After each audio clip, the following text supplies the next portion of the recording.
Hi friends, నేను గోవిందసేన త్రిపురేడి. పెద్దలందరికీ నమస్కారం.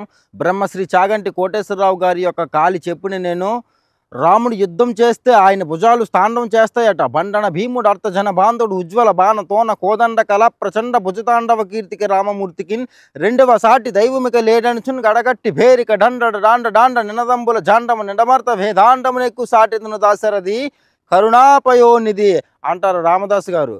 రాముడి యొక్క గొప్పతనం ఏమిటంటే 13 బాణాలు ఏకకాలంలో సంధించగలడు.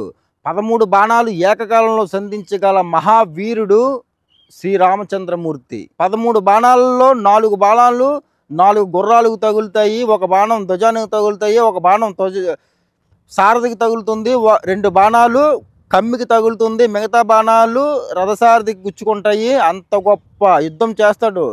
13 బాణాలు ఒక్కసారి వేయడం గొప్ప కాదని చెప్పి మీరు అనుకోవచ్చు, కానీ 14,000 మంది ఒకేసారి బాణాలు వేస్తుంటే ఆ బాణాలను తప్పించుకొని 13 బాణాలు వేస్తున్నాడంటే ఆయన గొప్పవాడని చెప్పి చెప్తున్నాం. జై శ్రీరామ్. మా రామచంద్రమూర్తి 13 బాణాలు ఎప్పుడు వేస్తారో తెలుసా అండి?